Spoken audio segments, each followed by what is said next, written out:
ஒரே இடம் தேனி மாவட்டம் புலிமான் கொம்பையும் திண்டுக்கல் மாவட்டம் தாதகப்பட்டி என்ற இடம். அந்த 2 கல்வெட்டுல இன்னைக்கு ஈவினிங் பார்ப்போம். கீழடியில தான் இருக்கு. ஓகேவா?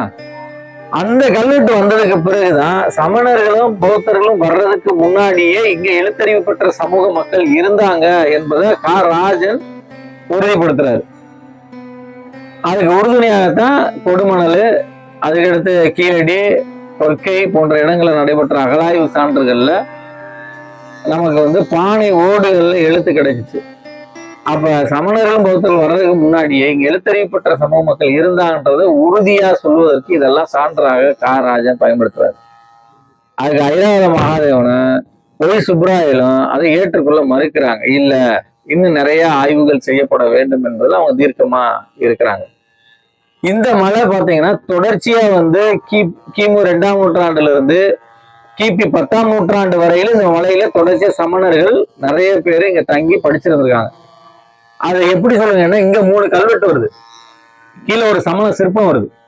சமண சிற்பம் என்பது 7ஆம் நூற்றாண்டுலதான் இந்த மலைகளுக்குள்ள வர தொடங்குது. காரணம், அது காலையிலேயே நான் சொன்னேன், சைவமும் வைணவமும் உருவ வழிபாட்டுக்குள்ள வந்ததுனால இவங்களும் வர வேண்டிய ஒரு சூழல். அப்ப தொடர்ச்சியா இந்த மலை சமணர்களுடைய கட்டுப்பாட்டுல தான் இருக்குது. ஆனா மாங்குளம்ன்ற ஒரு ஊர் உண்டு. முதல் முறையாக நெடுஞ்செழியனை பற்றின பெயர் அங்கதான் வருது. பட் அந்த நெடுஞ்செழியன் என்பவன் பாண்டிய மன்னனா என்பது ஒரு பெரிய கேள்விக்குறியா இருக்கு.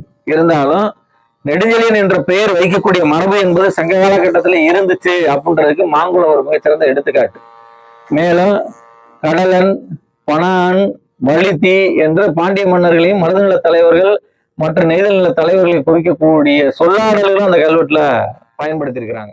முதல் முறையாக இந்த ரோட்டுல தான் தேனி மாவட்டம் புலிமான் கோம்பை என்ற இடத்துலயும் தாதகப்பட்டி என்ற இடத்துலயும் பெருங்கற்கால ஈம சின்னத்துல கிடைச்சிச்சு.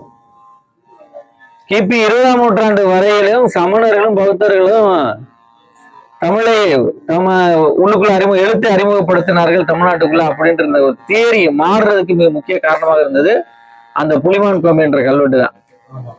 அதுல வரக்கூடிய மிக முக்கியமான ஒரு செய்தி என்ன, கல்பேடு தீய நந்துவன் கூடலூர் ஆகோல். ஆகோல் என்ற சொல்ல பயன்படுத்தின ஒரே ஆளு தொல்காப்பியர் மட்டும்தான், வேற யாருமே பயன்படுத்தல.